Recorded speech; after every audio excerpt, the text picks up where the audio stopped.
يا معلم، يا متعلم، إن التلميذة نون كبرت، عرفت تتكلم، تقدر دلوقتي تقولك.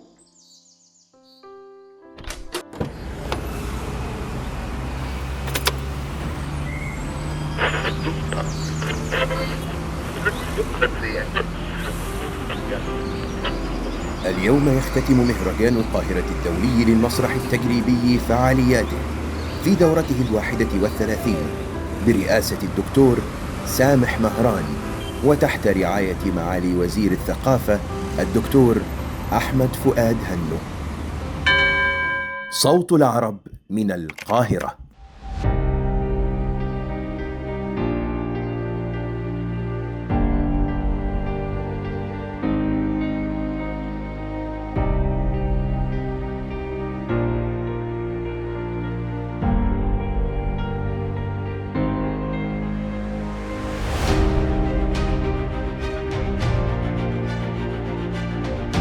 أن تكرمك مصر، أن يكرمك المسرح المصري، أن يكرمك مهرجان القاهرة الدولي للمسرح التجريبي، أن تكرم وسط هذه الكوكبة من المسرحيين في العالم، لهو وسام شرف وفخر وشهادة ميلاد حقيقي.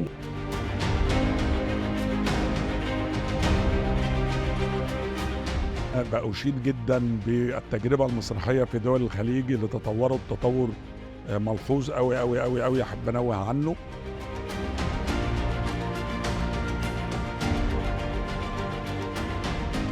هو أن ترى المسرح في العالم من خلال نماذج مسرحية منتقاة بعناية، هو مساحة وفضاء للمثاقفة بين المسرحيين العرب والعالميين.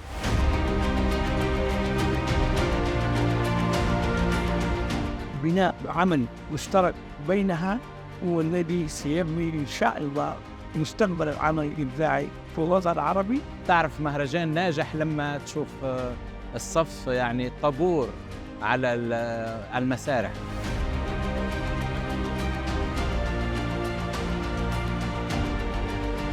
نافذة مهمة لننظر إلى المستقبل لنحدد خطواتنا جميعا.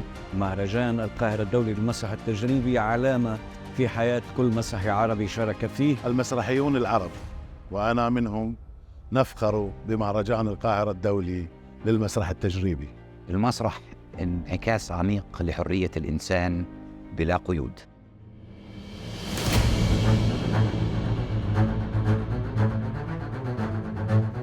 التجريب هو اصطياد السمك من فوق جذور الأمواج. التجريب ألا نكرر أنفسنا في كل لحظة. يشرفني ويسعدني أني نكون موجودة بمداخلة في ندوة في إطار المحور الفكري أو المؤتمر الفكري للمهرجان المسرح وصراع المركزيات. المسرح ثقافة، المسرح حياة. It's a pleasure to be part of the festival. التجريب سر ديمومة الحياة، والمسرح خير من يبرهن على هذه الديمومة.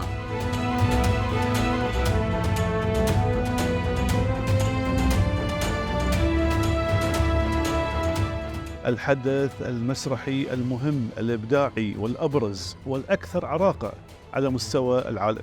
للمشهد الجميل اللي كان قبل تكريم الفنانين بهالمهرجان، يعطيكم ألف عافية. The arts in the theater can be a way of communicate and of exchange ideas, theories, but also art practices. جازما بأن المهرجان هو أصبح مرجع للعديد من المهرجانات، حكم يعني التجربة والتاريخ. يمنحك هذه الفرصة لكي تخلق الواقع من جديد وتتصل بالناس على أطر وأسس جديدة.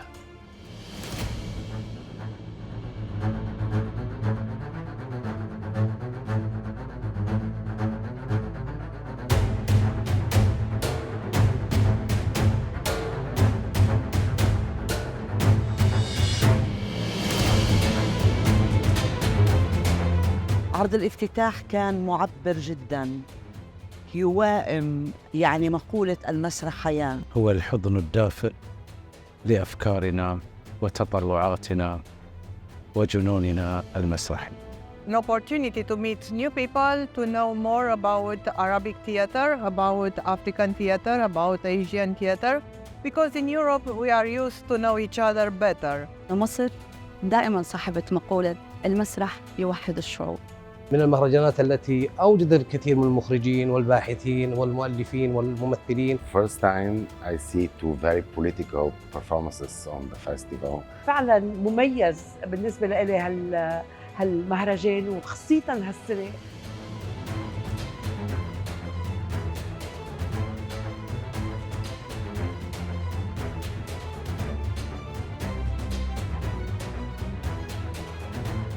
المهرجان التجريبي بالنسبة لي هو شبابي، الوقت اللي انبسطت فيه قوي، الوقت اللي عملت فيه صداقات، أنا في منتهى السعادة. I will go away back to my native Kenya, my native Nairobi, feeling that I have learned a lot. يعود لنا الإبداع مجددا. نعيش لحظات فكرية ولحظات فنية. من أهم المهرجانات العربية الموجودة الآن تقدم مشارب ومدارس مختلفة من العمل المسرحي في العالم.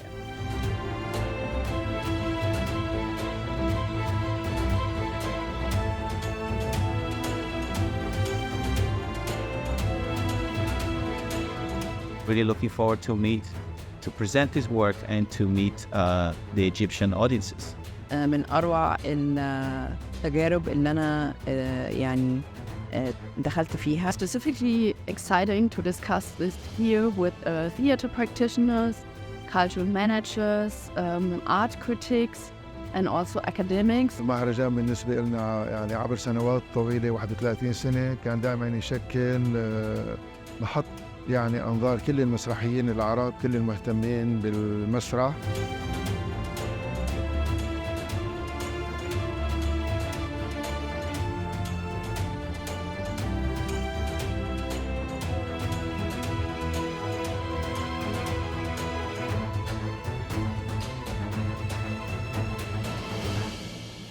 أحلام مسرحية كتير ومسرحيين كتير بدأوا من هنا، من مهرجان القاهرة الدولي للمسرح التجريبي.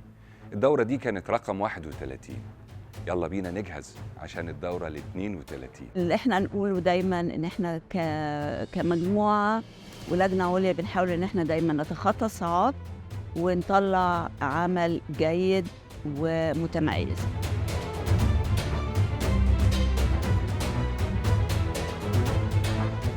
أتمنى إن احنا نكون قدمنا دورة متميزة، خاصة إن هذه الدورة بتحمل اسم الراحل الفنان والصديق والأستاذ العزيز جدا الدكتور علاء عبد العزيز.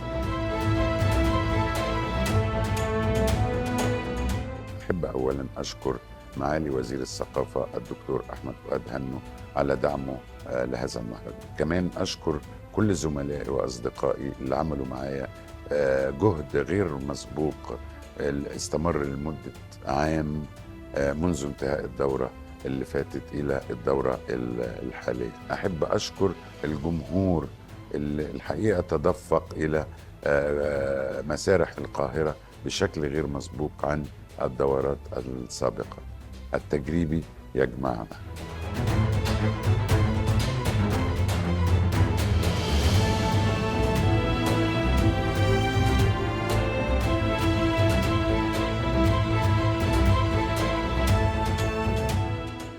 الدراما الحقيقة هي في النهاية صورة من الحياة وبتعلمنا ازاي نفهم الحياة. الفن والمسرح كان بيهدف إلى ترقية النفس البشرية وتحسين أخلاق الإنسان. موضوع كبير، التمثيل مهنة شاقة بس الحقيقة شديدة الامتنان.